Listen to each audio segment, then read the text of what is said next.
The current social issue chosen by Group 4 is menstrual discrimination and period poverty. More than 800 million people menstruate daily. Women and young girls who menstruate are often ostracized from basic activities like eating certain foods or socializing.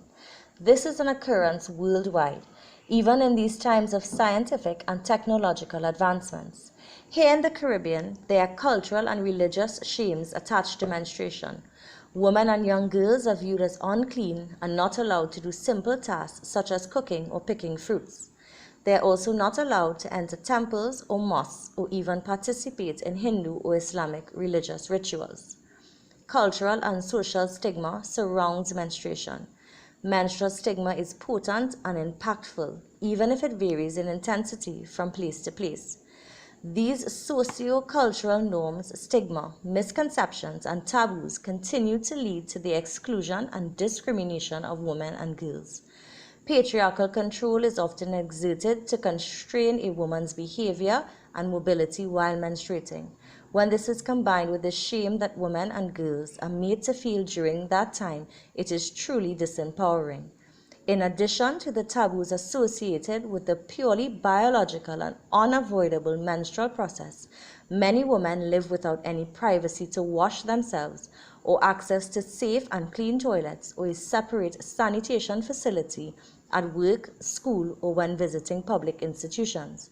Additionally, sanitary hygiene products are often inaccessible or too costly. Taxes are imposed on many menstrual sanitary products all around the world, including in first world countries like the UK and the United States of America. Here in the Caribbean, condoms can easily be obtained for no cost at health centers, while sanitary products have to be purchased. Sexual intercourse is a conscious choice, whereas menstruation is a purely physiological occurrence.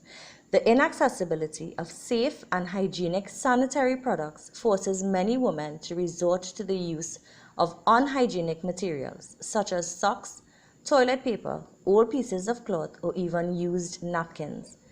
These may cause leaking and infection, putting their health at serious risk.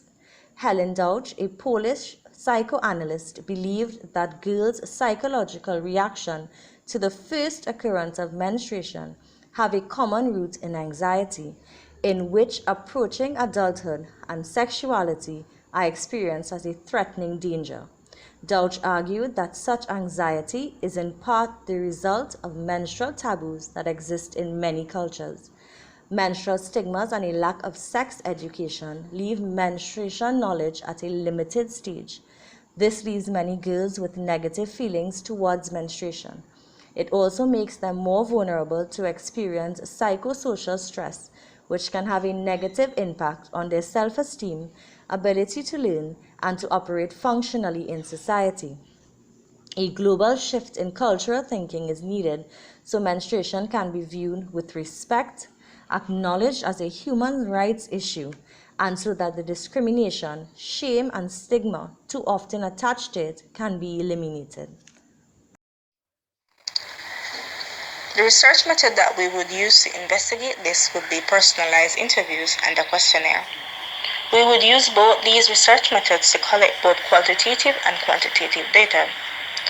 The personal interviews, while time-consuming, would allow for a comfortable and personal space for the interviewee to express their experiences. It will allow a more in-depth understanding of how socio-cultural stigmas affect different people from varying economic classes, social standings, and religious backgrounds in society. The questionnaires would prove to collect statistical facts about social stigmas and discrimination attached to menstruation. As there would be no personal information attached to the questionnaire, it would be collected at a collection point or drop box that would be set up. We are confident that both the personalized interviews and the questionnaire would lead to truthful information that would prove conclusive data for us to investigate the way in which menstrual discrimination and poverty affect people throughout the Caribbean. Question 3. Describe how you would select participants for this study. Participants for this study would be selected as a random sample population, with the focus groups being young girls who have just begun menstruation and women who are about to enter menopause. The random participants for the personalized interviews will be taken from all social and economic classes as well as religious backgrounds. For young girls aged 11 to 17, some of the questions that will be asked are: 1.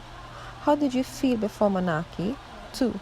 When you noticed it started, what was your initial response? 3. Did you receive any tips or information before and after it started? 4. Did your friends or family members treat you differently when it happened? For women who are about to enter menopause, some of the questions that will be asked are: 1. At what age did your period begin? 2. How did it affect you in your school and work environment? 3. Did you receive any help growing up from your parents or guardian? 4.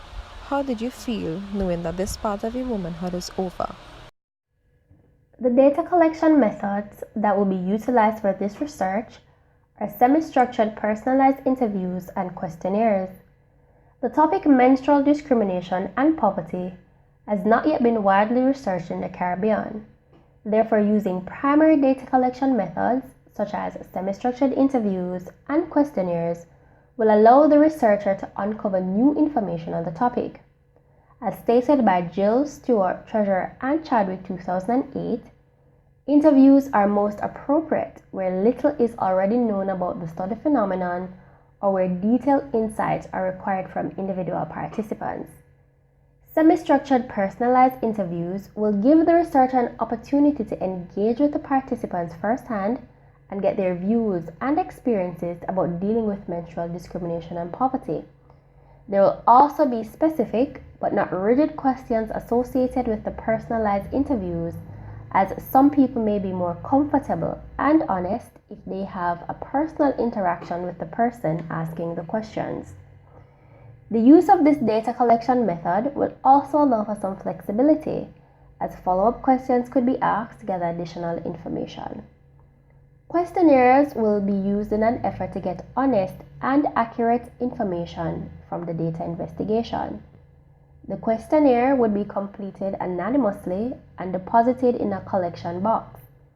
People may be more honest if their identities are not revealed. There would be no fear of judgment. The data collected would be analyzed and sorted into positive or negative menstrual experiences in order to have a sound idea as to the level of social stigma that still occurs in societies today. The data collected from girls who have just begun menstruating will be held in comparison to the data collected from women who are approaching menopause, to show the difference, if any, in the way women are treated while menstruating. The scholarly article that we chose to summarize studies the psychosocial and emotional impact of menstrual discrimination and period poverty on adolescent girls in Nairobi, Kenya. The qualitative study was conducted by Joanna Crichton, Jerry Okal, Caroline W. Kabiru, and Elia Zulu. The literature review identified the gap in the literature of qualitative research on comparative studies examining the characteristics and impacts of poverty on menstruation in resource-poor contexts. It also highlighted that only 3 peer-reviewed papers have examined the emotional and psychological impacts of menstrual poverty in any detail.